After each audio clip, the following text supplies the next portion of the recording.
This conference will now be recorded. Yeah, in this session, we are going to discuss more detail about what is cloud computing, Amazon Web Services, how it is best and better, why people are looking towards AWS, and what are the other options we have in cloud area. So this session is majorly, this course is designed especially for the solution architect associate level. There are different levels, whereas basic foundation level, they're practitioner. And above this, after learning the solution architect, you can go ahead for the professional architect, or you can move towards the DevOps engineer side. We'll discuss in detail about what are the flows or learning paths where we can proceed for the AWS learning path. So overall, what is we are going to learn in this session? What is cloud computing? First, that is the topic. Then we are going to talk about the cloud services which are offered by the AWS. Then cloud, every cloud, they're speaking about elasticity. So what is this word meaning? Why it is so significant? What is the purpose of this elasticity? Whenever you take anything service, we are going to talk in AWS, it is E starting word, EFS or EC2. So E means elasticity. So what is the purpose? Why it is called elasticity? Why it is a keyword for cloud computing? The next thing is AWS. What is special about AWS? How it is going to work? What are the services which is offered by AWS? And cloud, whenever you are talking, any cloud if you take, it may be AWS or a GCP or Azure, all are providing the same common functionality. So what is that? That is a global infrastructure. Regional areas we are going to have for every cloud, and they are interconnected, they are shared, and they can run their data centers across the geographical locations, different geographical locations. So that's why it is called global infrastructure. Infrastructure, earlier it was called some set of servers, some set of network, some set of disk RAIDs were combinedly called infrastructure. But now global infrastructure came into the picture because of cloud. How it came, what is the reason, what is the benefit we are going to get, we'll see in detail. So whenever we learned about something, we want to do some practical as well.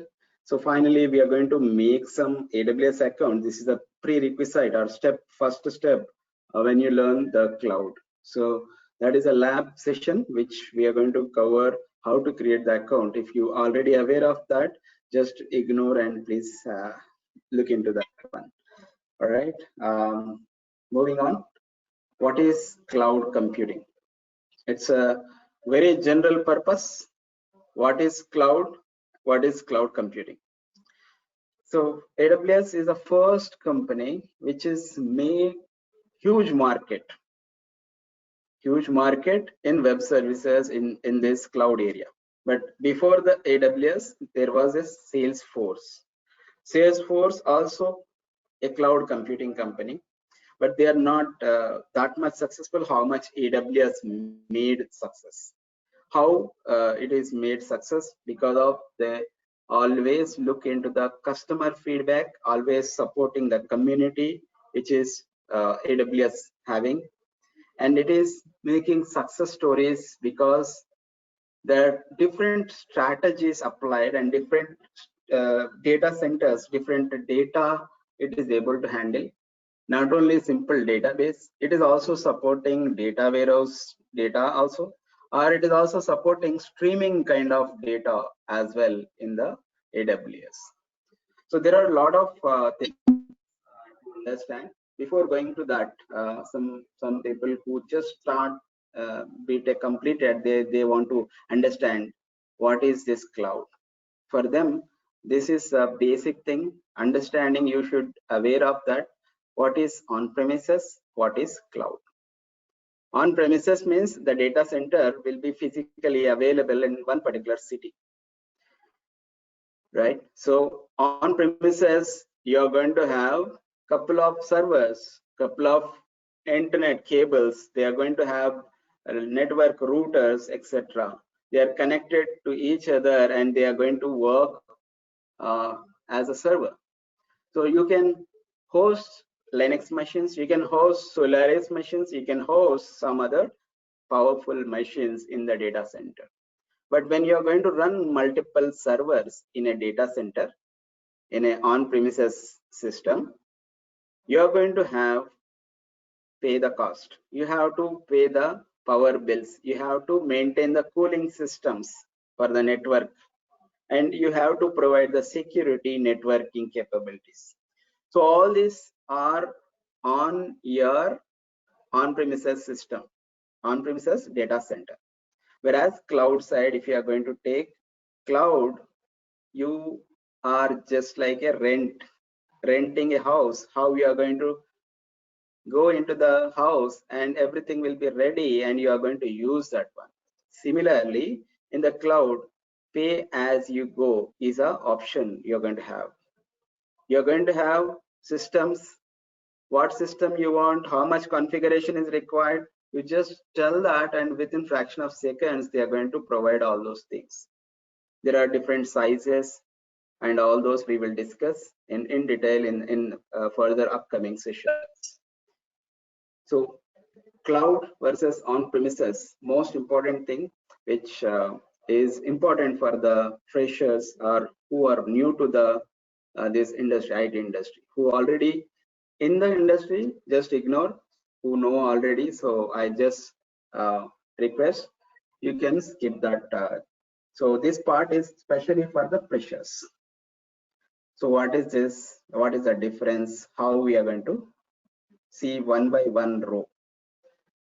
First one, with cloud, the data security, minimal risk, because entire cloud built, whatever the data transferring from one instance, one machine to another machine in the cloud, everything will be encrypted. You don't need to worry at all. So minimal risk. You have to give properly authentications, authorizations, roles, groups. These things you have to care. But other things, how the data going out, how the data coming in, how the communication happening between the system. For example, you're making a project that requires a web application and a database. In between these two, there is a communication. Both the servers are present in the same cloud. In such cases, the data will be encrypted automatically in every cloud platform. You don't need to worry about that encryption, uploading, downloading, all those things. Whereas on-premises side, the company data is managed internally for increased security. You need to increase the security. One person should be there for maintaining the security in the on-premises systems. If you compare the cost, the second important point, where cloud is, it's like on-demand thing. There is no cost when there is something additionally required, increase capacity, increase load. So there is always some monitoring capabilities you can attach and it will be automatically scales, increases. Whereas in on-premises, somebody should keep monitoring, looking at that system. Whenever it is increasing, plan, maintain, all those things will be under a person who is maintaining the data center. Maintenance, the third point, no need for any dedicated IT staff when you are working on a IT cloud. When you are working on a IT cloud, it may be AWS cloud, it may be Azure or GCP. Any cloud you are going to take, the maintenance is very, very less. Or if you want to just go and join a company, you are going for getting a laptop. Once you get the laptop, you are asking what to install, who is going to install, infrastructure, all those things. Dedicated person, one IT person will be there. He is going to install all the security things and then gives you laptop. Whereas this AWS cloud, the account will be created. You can connect from your system. You can connect from your laptop, company laptop. So it will be very less maintenance. There is no extra person required. So maintenance is very, very simple, easy. Actually, it is called self-service. In cloud, most of the cloud systems, they are giving self-service capabilities. And now all the cloud systems are supporting DevOps. Who works on the cloud, they are calling as a DevOps engineer, DevOps architect. DevOps culture uses the agility. It gives quicker way of updating the features. If you want some new features for the product, then it is easy if you are going to use the cloud. If you go for the on-premises, it will be lot of lock-in, licensing, other limitations. Some software you want to use, then you have to get this version, what machine it is going to use, all those things you have to check. Whereas in cloud, we have two options. The locking will be directly accessible. You just go to the marketplace. In every cloud, they are going to give marketplace.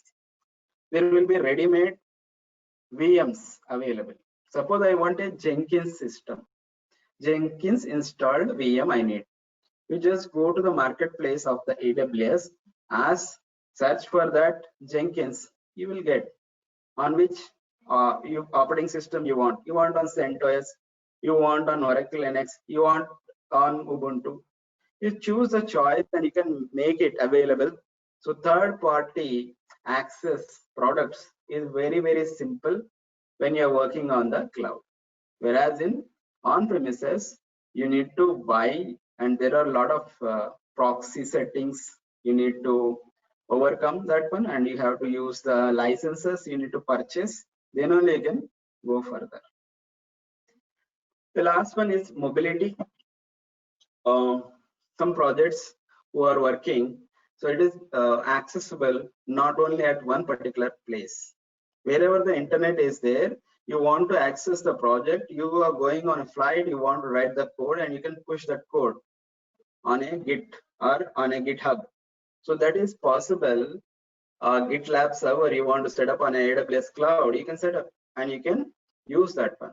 It is very simple because the mobility is allowed. Wherever the internet is available, you can access it. Whereas data center, you must connect to the particular device.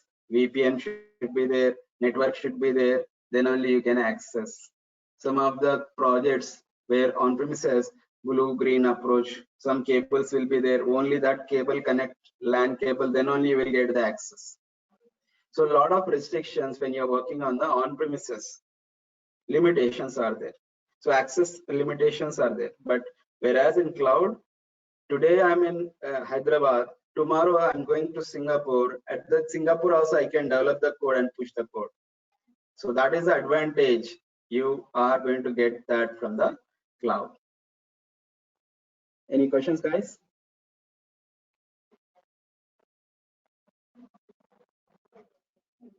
Okay, moving on. What is this actually cloud computing means? I just compared on-premises and cloud.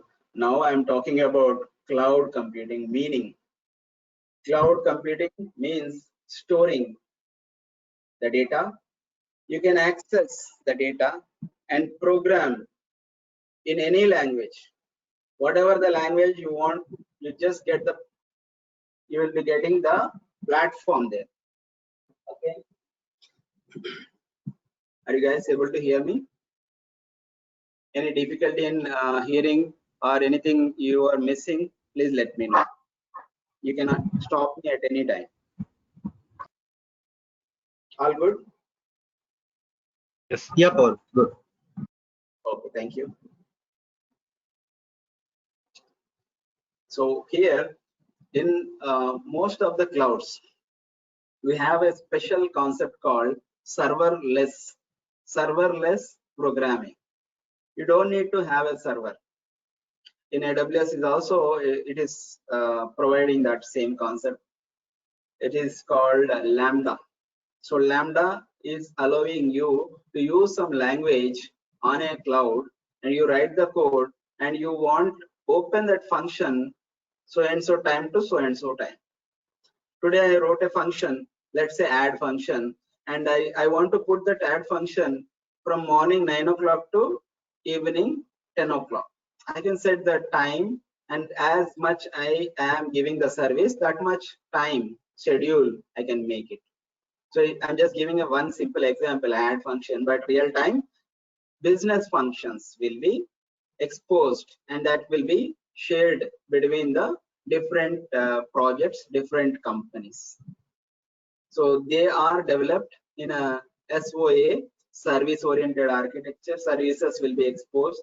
That services can be developed in Python. You can develop in Java. There are some set of languages which are supported by the Lambda. Okay, so same way Azure is also supporting function, and GCP also supporting function. So function means it's a serverless computing. So wherever you are saying it's a compute word, what is actually meaning of this compute? You are using some hardware components which you are asking, and it will be calculated and delivered to you on the internet only. Internet is providing you hardware. For example, hard disk you want. For example, you are asking 4 GB RAM. You are asking on the screen, selecting the choices, you will be getting the VM. Virtual machine will be created as per your demands. Okay, so the compute, cloud compute is a special concept that is completely developed in the web services. Web services, service-oriented architecture was developed 20 years back, and AWS almost 10 years back they started bringing up all the hardware components available using that SOA. You just ask whatever you want, you demand that you will be getting as a computed instance. That's why whenever you are going to see in AWS EC2, Elastic Cloud Compute, so that will be done as per your choices, what access you want to give, who is going to access your system, right? So there are a lot of capabilities inside the AWS. Somebody who already wrote or developed so much matured system is developed, and much more better cloud compared with any other. So number one cloud means AWS is a topmost cloud. So cloud, it is just a metaphor for the internet. Whatever you are going to use without internet, nothing. Cloud is working, the computer which will be accessible through the internet. You are going to store the data. You can use entire home, office, network data, everything on that one. You are utilizing the entire cloud. So what are the benefits we are going to get from this cloud computing? First thing is business and technical benefits. So business will be fastest way to give the customer satisfaction by giving the new features immediately. So technically, you don't need to wait for somebody, data center need to install something. There is nothing wait. Whenever you are using this, some infrastructure requirements, you need to give something in advance. When you are working on a on-premises system, I need to tell some 1 week before, so that infrastructure will be created or the box will be installed in the data center. But here, very minimum upfront investment you are going to discuss within your project, and you can lay out, you can design your infrastructure. How much is required, what is requirement, how much charge you are going to get. So, and this charge is always based on the time you are using, how much time you are using the system. Some systems are based on the hours, some systems are based on the seconds. Okay, so that depends when we discuss on each compute instance, EC2 compute instance, how we are going to get. So just in time infrastructure we are going to get, and it is on demand. Within a fraction of seconds, 1 or 2 minutes, you can get the VM ready. It may be how much bigger, how many terabytes you are accessing, that will be within 2 minutes you are going to get. The instance will be ready. No more, you are not going to get something, not enough capacity, our hard disk is not sufficient, our system failures. These are common problems which you are going to face when you're working on that on-premises data centers. So these failures, these problems will not be there when you're working on the cloud, because you can increase, you can scale up not only CPUs, not only the disk space, you can increase the number of machines as well. Okay, so as per the demand, you can increase. No more too much capacity. Sometimes you planned and you set up. For example, there is some festival coming up. You created some 5 servers. You are running some WebLogic server, and your application is running fine. Upcoming, there is a festival. Lot of demand increases. Lot of load will be increasing. In that case, you are going to increase the 5 servers to 10 servers. But it is not really used because of COVID or something, then what happens, all the servers running, they are wasted. So too much capacity is going to happen in real time or on the on-premises servers.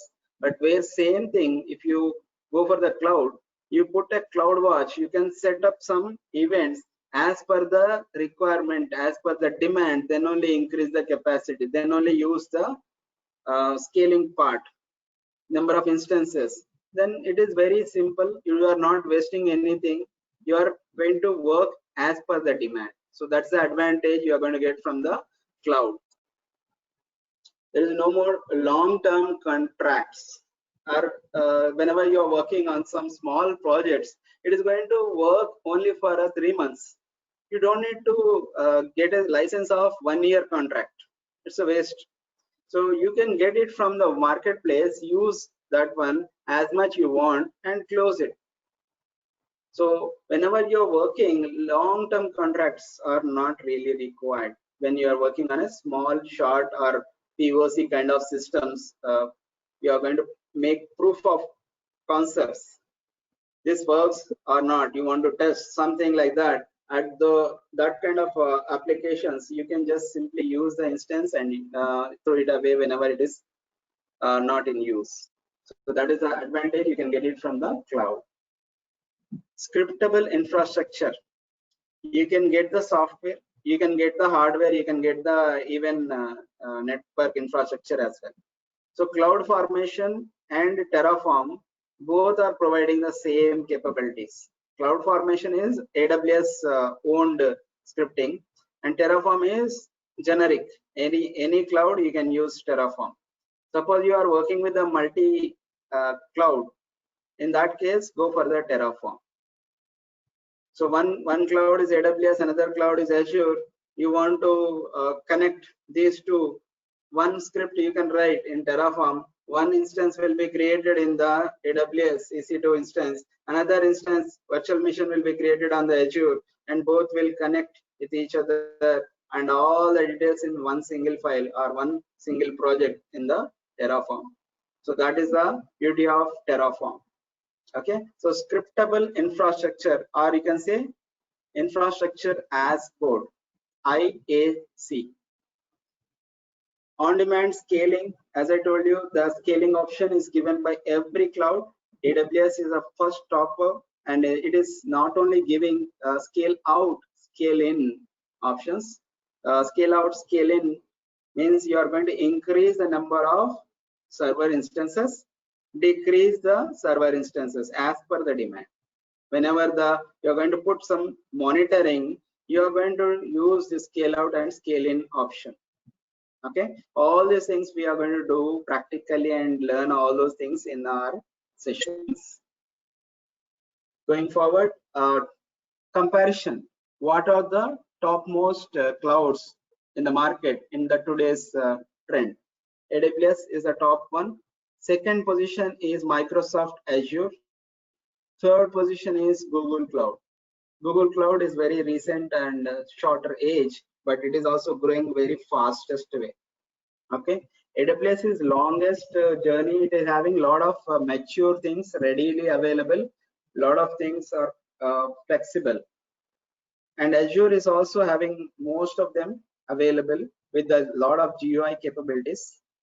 And if you go for the GCP, if you are working on containerization, microservices, Docker, Kubernetes, then the topmost is GCP.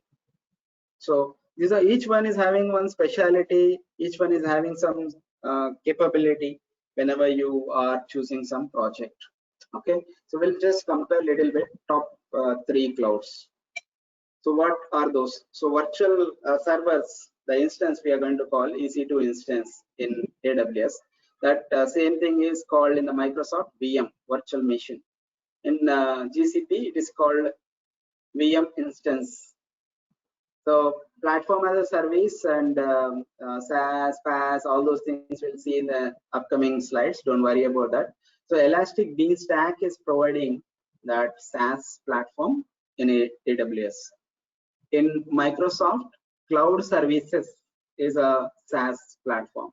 In GCP, App Engine, and if you just remember, I told you Lambda function. Function is a serverless computing capability.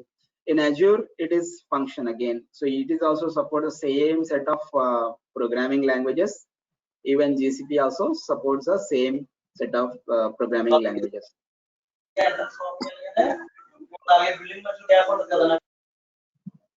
Any questions?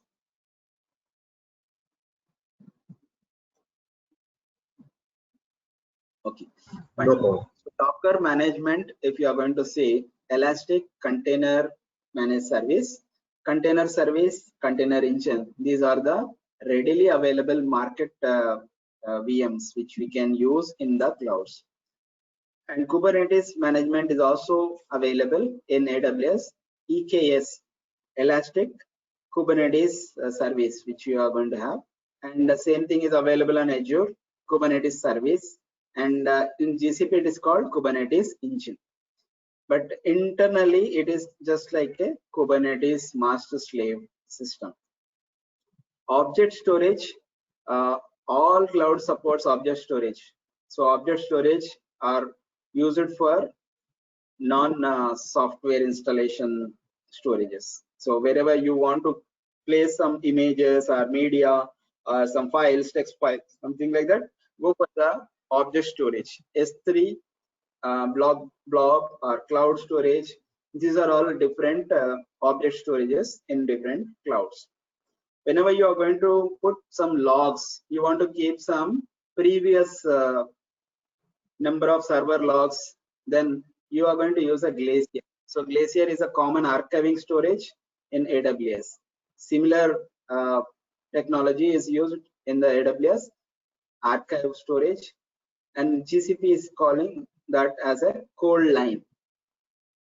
So these are all just compressing and then storing. You don't get immediate access to this archive storage. You need to request, and it will take some time to retrieve the data. Slow access to these storages. File storage is a fast one, and you can share between the multiple systems. So EFS, Elastic File Storage, same kind of system is there in Azure Files, and in cloud GCP, ZFS or Avare. Avare is same file system which will be shared with the NFS protocol. So NFS protocol is internally works, and it will be shared across multiple instances. Okay, and global content delivery, if you are going to see the cloud front, whenever you are going to access some web application, the web application will be having some firewall in front of the web server. So CloudFront will be a firewall, and then the request will go back to the web server where the application is running. Okay, so it is always used for protecting your application, web applications. So same thing is available in that Microsoft Azure Delivery Network. In GCP, it is called Cloud CDN. It is also a firewall kind of setup instance which is available. And managed data warehouse. Data warehouse is the most important thing for the every project.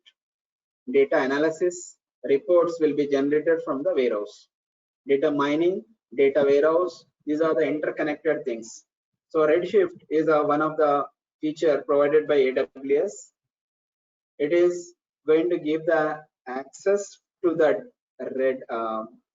RDS, the data which is stored on the your databases, relational data services, and it is going to store the data pulled from that RDS services, keep into one common place.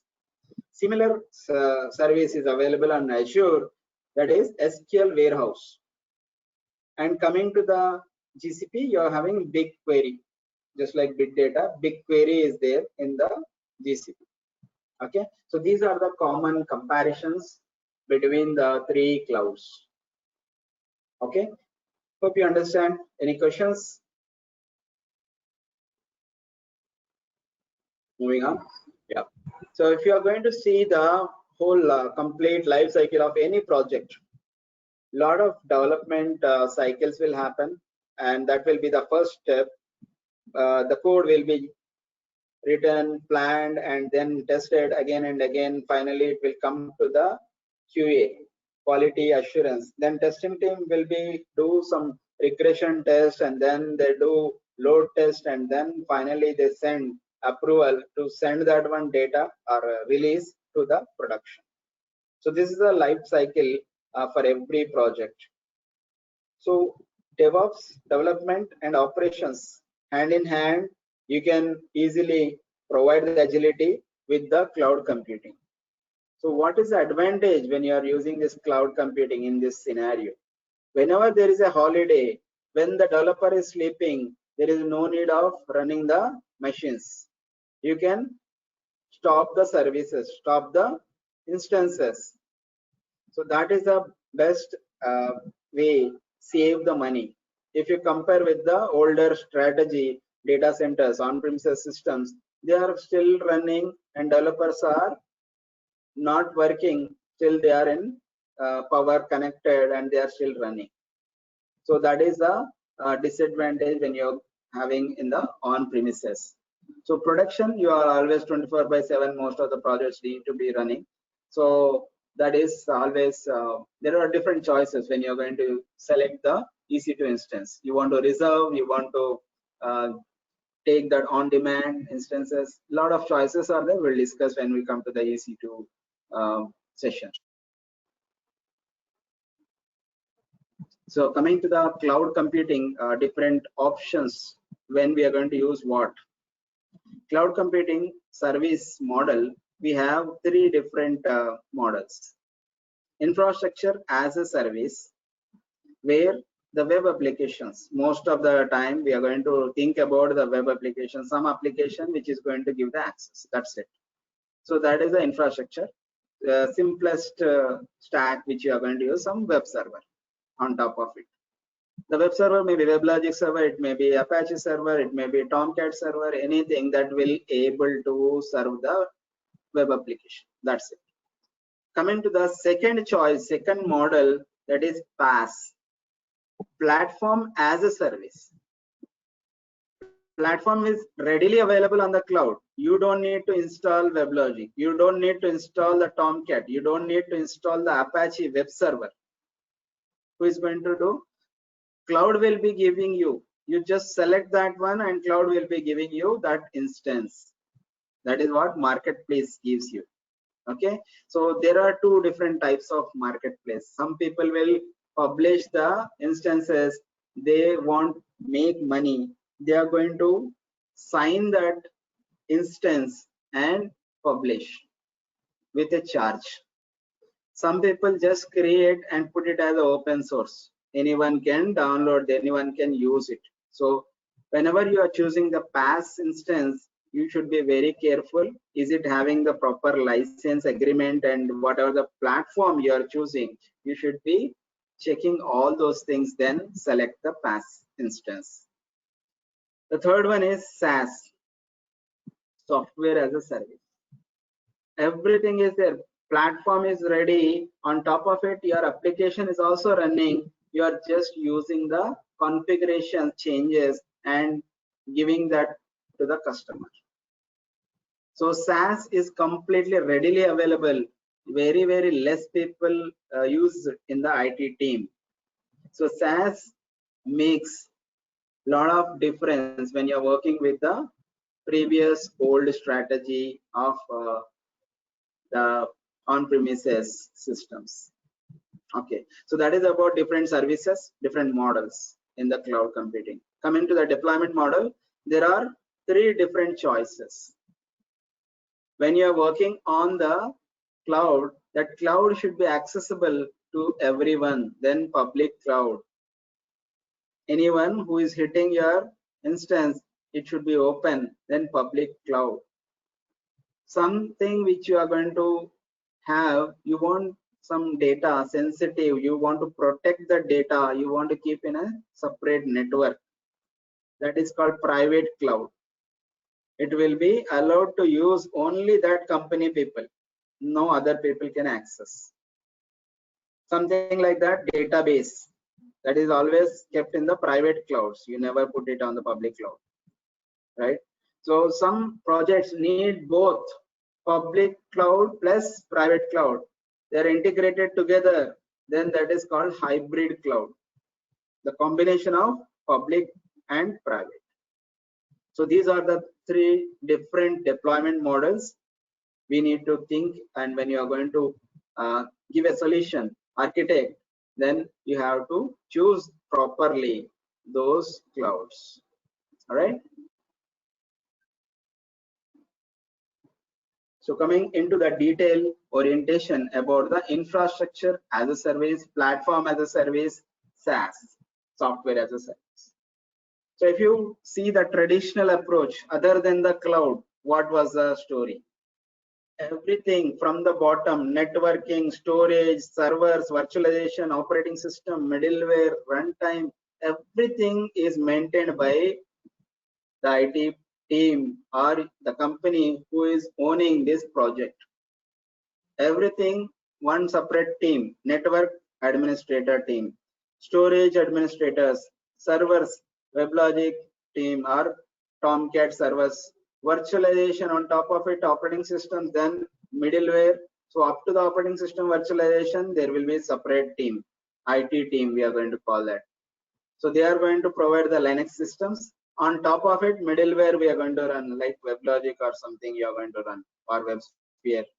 After running that servers, these admins are going to run that, then they are going to access the data.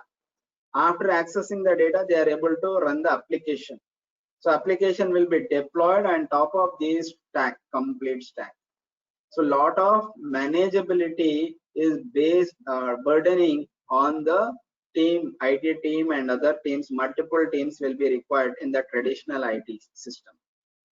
If you come to the cloud side, we have 3 choices. How much burden you want to take as per the choice, as per the demand, as per your requirement, your project requirements. So if you want up to the operating system ready, you can just go for the infrastructure as a service. Whoever already aware of AWS, they are able to bring up the EC2 instance, then that is a infrastructure as a service. On top of it, if you are running a web server, if you are installing a WebLogic, then that is a runtime it is going to give.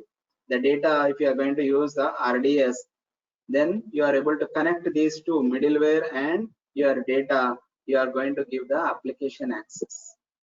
Okay, so that is the whole infrastructure story, infrastructure as a service.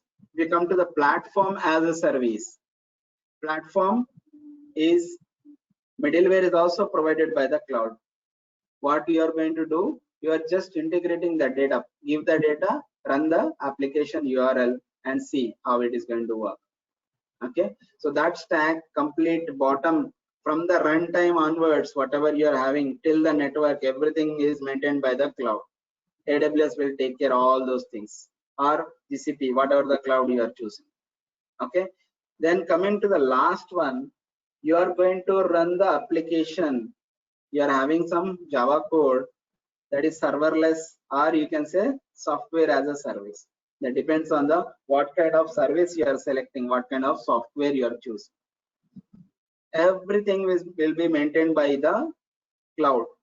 What you are going to do, what the business is going to do, only configure some of the fields, and they are going to get the service and the name labeled.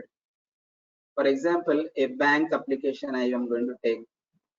What ICICI Bank is doing functionally, same thing HDFC also doing. Deposits, withdrawals, simple example, simple functions. Same thing it is going to do. But only thing, the cover, the top layer, the colors what you are getting, it is different, right? So only those things you are going to give a provision to change the color of the screen. Orange color, maroon color, ICICI, blue color, white color, HDFC. Simple example. You are just choosing the colors and you are getting the banking application ready for the bank. Everything maintained by the cloud. So software as a service. So these applications are readily built. Bank application is ready. You can use it. Okay. So everything is delivered by the service provider. Is it clear? IAS, PAS, SAAS. Yeah, Paul. Okay.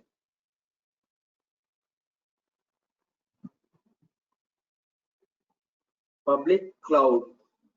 Sometimes whoever logged into the GitHub or GitLab, GitHub is a public cloud.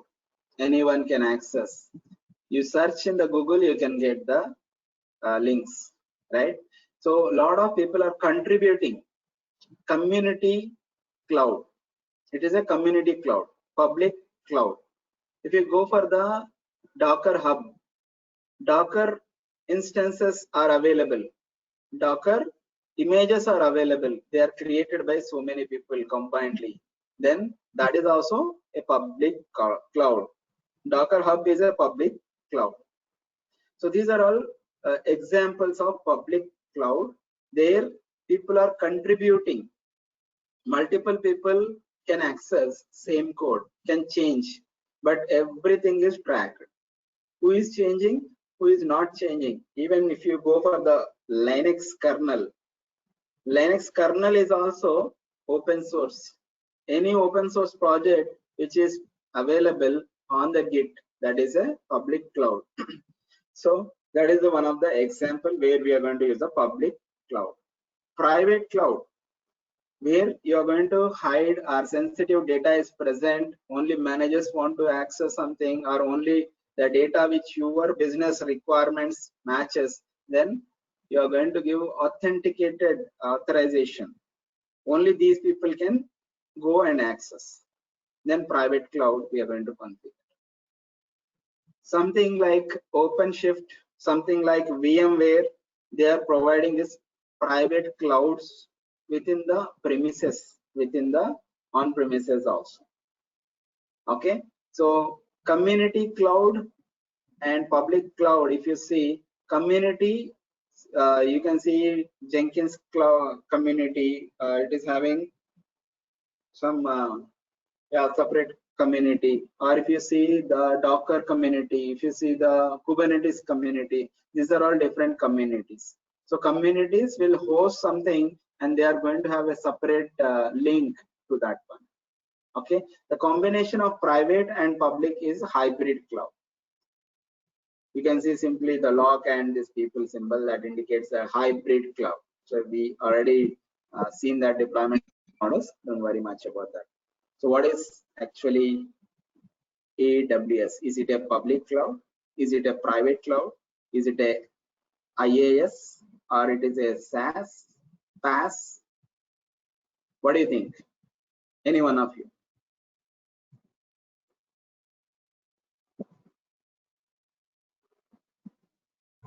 Nobody? Is it all with? What is AWS? AWS is a platform.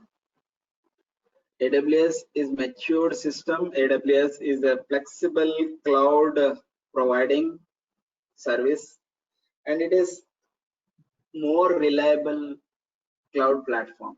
It is very easy to scale. You can increase the number of instances. You can reduce the instances at any point of time. Easy to use. Cost effective, very sensitive about the time. As per the time, how much time you spend on that particular instance, that much you have to pay. There are many companies, there are hundreds of companies or thousands of companies they are using. Not only big scale companies, small scale companies also investing or working with the AWS. If you are having a startup company, you want to develop something like on you're working on a machine learning, you're making some robots, you're making some code in the Python, you can simply go and put the code into the AWS and test it. That is the easiest thing. If you see Instagram, that is completely running on AWS cloud. If you see Netflix, it is running on AWS cloud. White Hat Junior, they are using all the programs what they are developing, their programs for the children, they are putting everything on S3 buckets. Pinterest, all the images which are uploaded, downloaded, very fastly accessible with the different caching capability. Pinterest is a social media which is fastest way it is giving the images. Dropbox, you know, it is connected. You can share big size of files, share across multiple users. So these are all working with the AWS storage capabilities. AWS is an on-demand computing platform. As per your requirement, as per your project requirement, you can request. Amazon AWS, Amazon Web Services offers a wide range of different business purposes. You can have a global level business, you can have a small city level business also, you can run on AWS. You can run something which is runs only in village, you can put the application app into your AWS server and you can use that one. That is the advantage you can make it. So when you're working on this AWS, how it is working, what are the services it is giving, what is the capability we are having. So if you see, AWS is giving us Amazon EC2 elastic cloud compute capabilities, virtual private. So virtual private cloud means it is completely private to your organization, what we are running, what business you want to put into that cloud, that is completely on your hand. Relational database, RDS, you can use 5 or 6 types of databases which are available on the Amazon.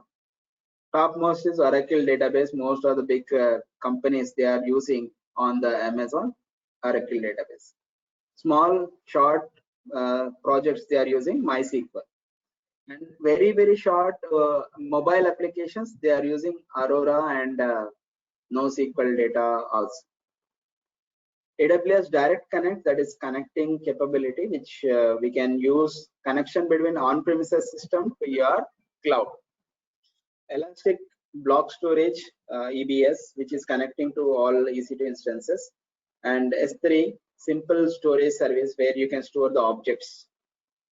We can access the objects, we can access the media files in the S3 buckets. So the what is bucket, how to store, all those stories we can see in the upcoming sessions. Don't worry about that.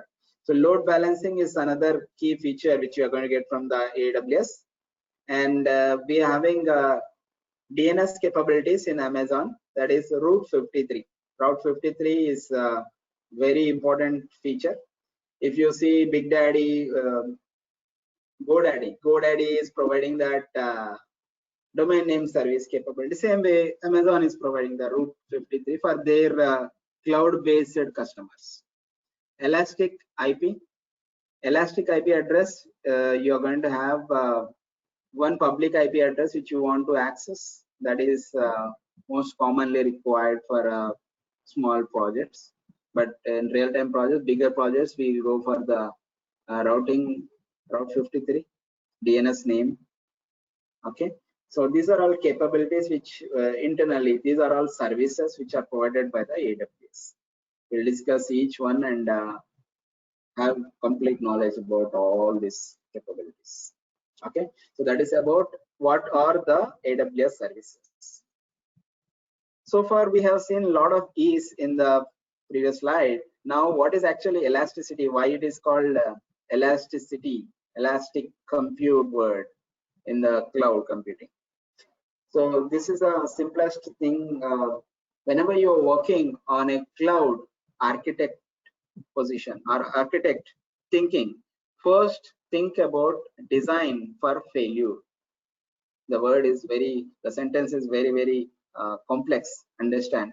So whenever you are designing something, you design for failure. What is this meaning? If I'm going to make one database, you're going to take one RDS generally. One database is there, MySQL. It will work. Data will be stored, insert will be happening, tables will be storing some number of rows. What if that database server crashes? What if this instance is not working? Then what happens to your business? That is a way of thinking. That is how you are going to think about failure. Model for the failure. Then finally what you are going to reach, nothing will fail. So one database is fails, you are having a backup. Another server is having the same set of data, and if you are synced the database with another server, then that is a failover. How to make this one? Think about that process and design. That is a database level. If you go for the next level, application, web application, the web application may be running on Tomcat or some Apache web server. What you are going to do when web server is down? What happens to the business? Business collapse, business fails. That time also you can think about how to scale. If one server goes down, another server should continue. So high availability, you want to bring it up, then fail, you have to think, increase by using the scalability. That is a feature already there with the elasticity. So elasticity at every level. What is every level? Database level you have, instance level you have elasticity, EC2 level you have. If you go for the IP address, public IP address, there is again you have ELB, elastic load balancer is there. If you are going to store the files, EFS, elastic file storage. If you are going to access the files, if the server goes down, what happens to the entire application? Again, another file storage, EFS will be available. You can put replication between these and access that application in your project. So these are all different thoughts. First, think about failure. Then you can set up the second alternative or alternative system setup without failing that one. So if you are going to think in the traditional way, if somebody started at this first graph is very important. If you understand this one, there is a system requirement. They started in the beginning. This is a number of servers. Let's say one system is up running and the requests are gradually increases and it is crossed the limit. One server is not able to handle. At one point, then you understand there is a requirement of increasing the server. Then you increase the server and again the requests are coming and your application business is going and growing. Then what happens? Suddenly, after increasing the 3 servers, business come down. Business came down, but still the 3 servers are running. Then there is a requirement again, suddenly it is increases and you are parallelly increased the number of servers. So number of servers increased, parallel if you see, they are not really completely occupied. There is a lot of wastage of the server utilization. Okay, there is a gap every time when you are using this traditional approach without cloud or data center system or on-premises system. So these systems always, whenever you are increasing, it is not matching the requirement of the actual business needs. Sometimes it is wasting, sometimes it is extra, sometimes it is not meeting the expectations, it is less. Servers are less, when you are increasing, again it is falling down. When it is falling, then there is a wastage. So when you come to the AWS or cloud services, on demand capacity, actual usage is always, it is monitoring, and whenever it is monitoring, always keeping some extra is always there. So it is not wasting any time as much in the data center, how it is utilization is wasted. So it is always parallel when you are using the cloud services as per the demand, as per the auto scaling capability provided by the AWS. You are having always these capabilities, it is monitoring, there is no wastage. Customer is always happy because it is always above our blue line. You see, it is the number of services which is provided, and always it is providing as per the demand. So this is how the elasticity is provided for every level in your cloud. So what is the important services which you are going to get from the AWS?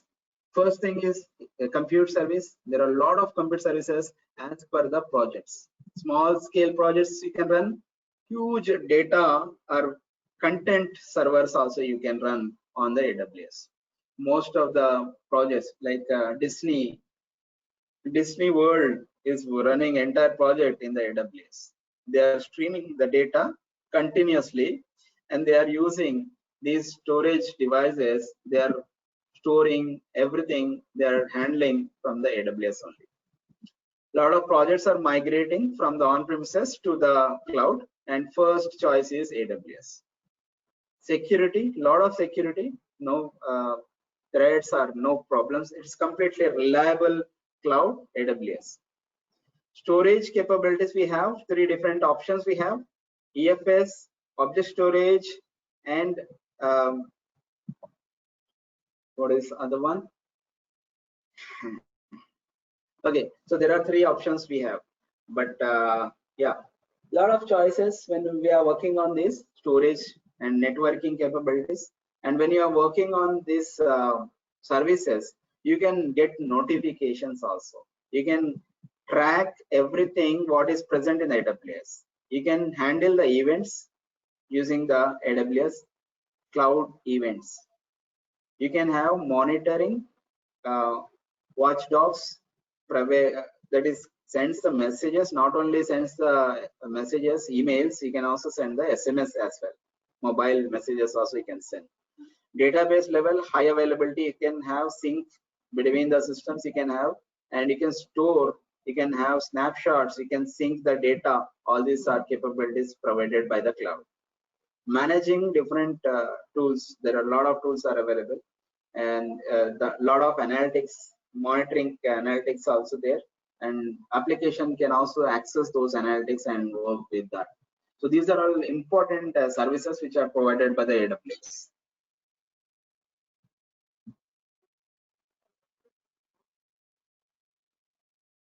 So how this AWS is going to work? It is working as an infrastructure that is available not only at one particular place. It is spread across big global area, not only at one physical location. It is spread across different regions, different availability zones, and edge locations. Okay, so when you're working on this AWS, you will be get to know first thing, basic thing is what is region, what is availability zone, what is edge location. So that is actually providing the global infrastructure capability. So a region is a geographical location. Mumbai is a geographical location. Singapore is a geographical location. And you have Europe, and you have a lot of data centers, AWS. There are different regions they are having. So there are every data center inside the region. This data center is not relating to on-premises data center. So these regions are called availability zones. So in one particular region, you can have multiple availability zones. Every availability zone in the region is supported to have separate power supply. So if I'm going to have some power supply from in a Mumbai, you have a data center region. So Mumbai region, you have 3 data centers, A, B, C. So one data center will get power from Mumbai, another one will be getting the power from Pune, another one will be getting from some other different source. So each one will be always providing high availability for the power supply and internet connection. So that is the most important thing that is AWS is providing. Every availability zone, in short, we are going to call AZ, is labeled with A, B, C, like that. Okay, Mumbai region A, Mumbai region B, C, like that. You have the choice. Okay, so the edge location, why we are going to use edge location? If a project is spread across multiple cities across the world, then AWS is having the choice to access the application at the nearest location, so that you will be having the accessing the application very easy. Even though main application is running in US, you are accessing from Mumbai, then that transferring the data, it will take longer time. So whenever it is accessed at first time itself, it is going to keep the caching. So Memcache will maintain all the data which is required by the customer who is located nearest. I'll show that picture so that you can understand what is that, how it is works. So regions, if you're going to see, what is this region? So each region, Mumbai region or Singapore region, if you are going to take, they are having their own availability zones. Each one is island. You cannot share something in one region to another region unless until you establish the connection, you write the particular setups, then only you can get the access. So each one is LAN. So if you are going to see first region, so in the first region, this AZ to second AZ, the availability zone to another availability zone, there is a cable. It is a LAN. So bandwidth is very, very high, and you can get the data so fast. Okay, so low latency and private IP access. This private IP of this AZ can accessible in the another AZ. That is also possible. Okay, AZ utilizes the separate power sources, as I mentioned earlier. So this one is using some power, another one will be using another power system. Physically, it is segregated. Regions are like islands and share no resources. If I'm having some CPUs extra, I cannot share with the another region. If I'm having some hard disk extra, I cannot share with another one. So resources, CPUs and hard disk or some RAM or something like that, you cannot share between the regions. Region limits to that particular resources, only limits to that particular region only. Okay, so that is about region. Now this is about edge location. So regions you are having, they are connected with one edge location. Suppose Mumbai region is having one edge location. That edge location can have a preparation of caching with the number of servers which are nearest to Hyderabad, nearest to Madras, nearest to Delhi. So they can have these and they can give the access to this region. So you can have multiple regions, and each region will have a link with the edge location. The accessibility will be just duplicated the data, and it will be easily accessible to the customer. So edge location is always provides the capability. If you see the Facebook, Facebook is operating from the US, California, but actually it is working at every edge location of the city in the world. So different cities, they are having different edge servers available. So edge servers are just replicating the data which is present in the main region. So AWS regions is, and it is having a lot of scope compared with any other clouds. So it is started from US and then they spread across Europe, then move on to the India and Japan, and then went to the Australia. So these are the different regions, whatever you are seeing blue dots and orange dots. So there are 11 regions across the world. 26 availability zones are there, and 53 edge locations are there. So a lot of edge locations to caching and providing the access super fast. All right. So that is a specialty about AWS. So now over to Vishwasri. Now let's create one account, AWS account. How to create the AWS account? So it's a very simple. First, you have to have a credit card available or debit card available. So whenever you register yourself in AWS, it is going to give 12 months access. So that is, yeah, over to Vishwasri. AWS Management Console. You just open Yes. AWS. Yeah. This is the AWS Management Console. And if you are going to the Chrome and searching for AWS Console, it will directly give you this page. And if you are going to select a free account here, yeah. So you need to give your basic details here, like email address and your AWS password, not the Gmail password, and also the what is the AWS account name you need to give. So I'm going to give. So this is my Gmail.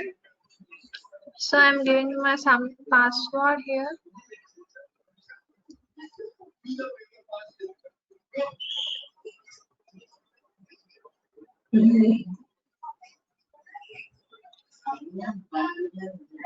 So it is the password must be 8 characters and it will have has to have uppercase, lowercase. So I'm going to give something like that.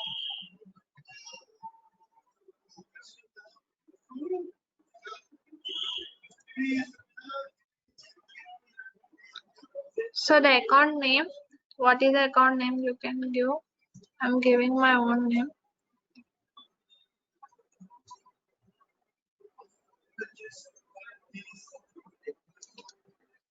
Here, the next one, the contact information about yourself. After this, the type. I am creating my AWS account as personal. It is not my professional account. And there is the services that are given in the professional and personal. There is no differences here. But if you want an AWS account for an organization, you can go for the professional level. And if you want, like I am logging this account personally because I don't have any organization here and I don't work for a company. So I'm going to my personal account. Phone number you can give, and these are the default details you need to give. And the country, here you need to remember the country you need to give as India. If you are giving the United States, the bill will be, if you are accessing any services, the bill will be in dollars. So I'm going to United India. So the state, my Telangana. Create account and continue. So the last step here will be the payment information. So the credit and debit card, any of the card you are having, you can access this AWS account for 12 months free trial. After that, if you are going to have verify under, PAN card is not necessary. This is an optional one. If you want to give the PAN, it is up to you. So that credit or debit card number you need to give. You need to fill these details. After this, the AWS account will be created, and after 24 hours, you will get the services ready in this account. It will take up to 24 hours time for you to access it.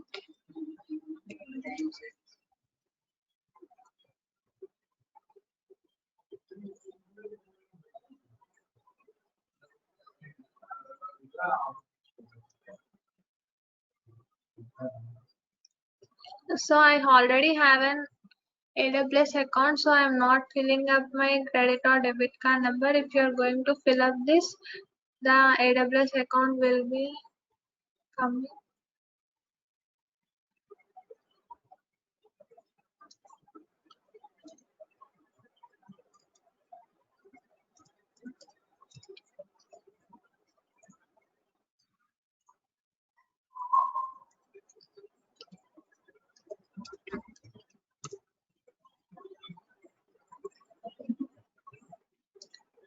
So this is my AWS console, and you can find here in the left side top corner there are the services.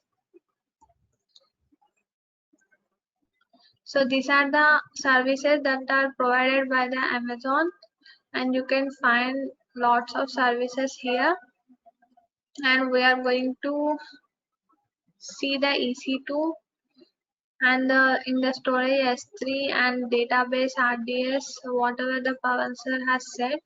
These are the services that you can find all here. And if you want to search any service, you can just type it and the services will be coming here. If I want EC2, I can type EC2 so that it will show me the service readily, so that I can just click it and then I can go to that page directly. So this is my EC2 console. So this is a creation of AWS account. Yes, any questions? Switch to me. Please share. Okay.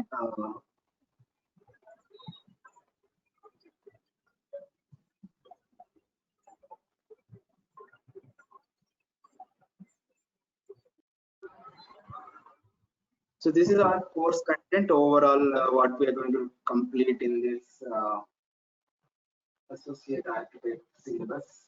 So it is going to have IAM and then S3, then cross-region replications, EC2 and RDS and Route 53, VPC, high availability architecture, how you are going to build. So these are all different high-level headings of the topics which I'm going to cover. And coming to the high-level, what we are having, the high-level objectives, what we are going to have, that is cloud overview. Almost we have completed today's session. An introduction to how to use the AWS and EC2 platform, how we are going to use for different examples. We are going to explore all the types of elastic options, elastic EC2 options, identify access management, IAM, and the cost control, how we can control your billing. That is the most important questions which if you are going for exam, or it is the same thing for the real-time interviews as well. Budgeting is the most important when you are going to create the instance. So simple storage service, there are some limitations. Some limitations are give the access, some limitations are going to be chargeable. So we need to understand all those things, and we'll see each one where it is what required. Glacier, as I told you, archive. So whenever you need to store something older logs, then you push that one into Glacier. EFS, which we want to share something in the file system, NFS protocol will be used, and that will be EFS. VPC, that entire project will be work based on this VPC. So there are a lot of routing and subnet related stuff with VPC, and we also work with the elastic load balancer, auto scaling capability, understand complete details about auto scaling, high availability architecture, monitoring how we can do with CloudWatch, what are the cloud events, and you can also see the RDS MySQL database. For example, it is open, it is available as a free tier. So other things are chargeable. So we'll see what are those and how we can use. Route 53 is DNS. CloudFormation is a scripting which will make infrastructure available. Simple notification service, that SNS.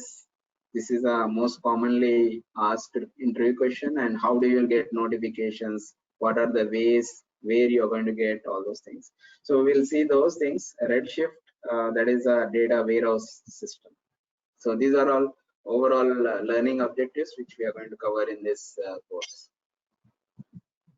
So if somebody would want to go for the certification, these are all the different certification paths. At the bottom you can see Cloud Practitioner. It's a foundational course. So anyone who get the awareness of AWS, they just go through the white papers which are given in the AWS training site. You can just simply go through that, and the basic things will be covered there. You don't need more practical knowledge for the this practitioner, Cloud Practitioner certification. The next one is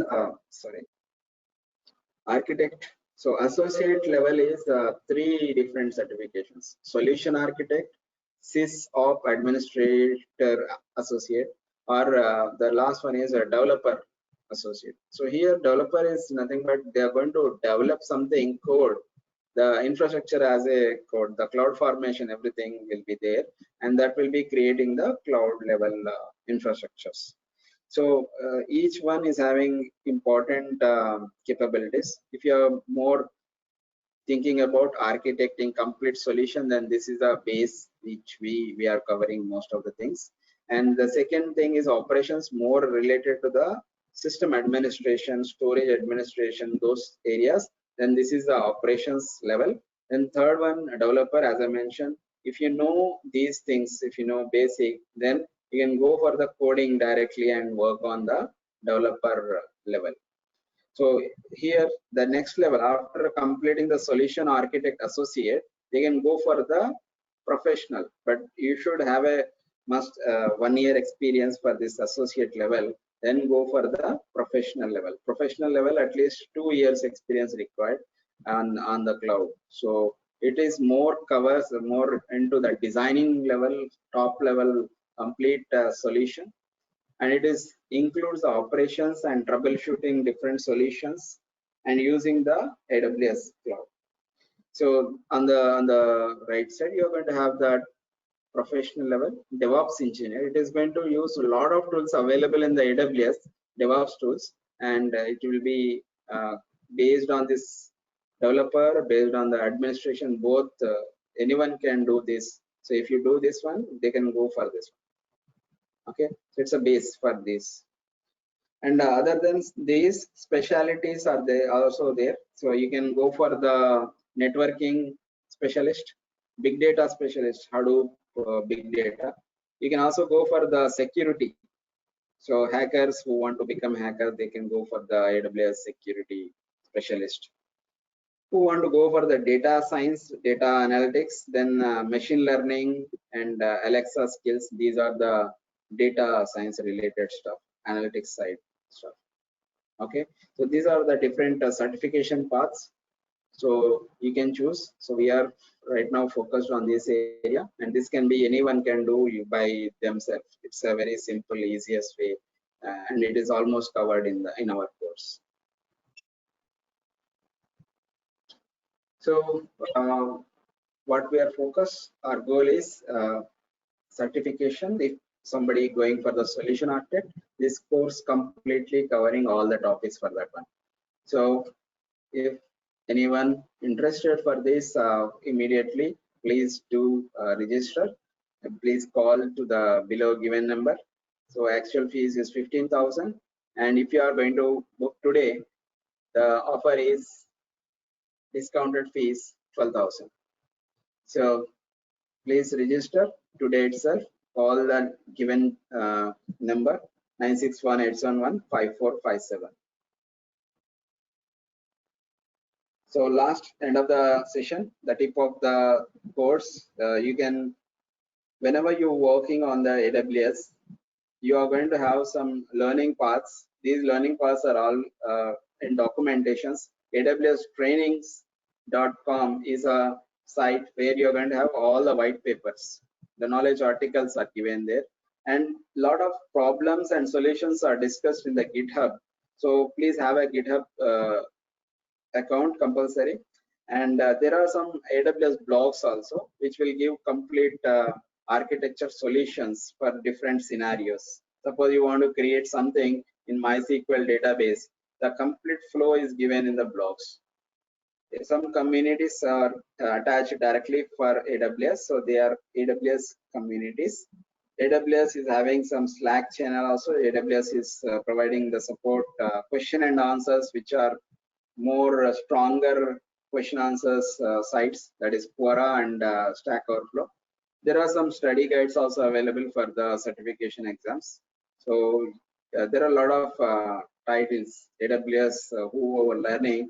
There are different paths, career paths, almost some 20-25 jobs on AWS. AWS DevOps engineer, AWS professional, AWS analyst, AWS ML specialist, like that. So just go through that. You have any questions before winding up?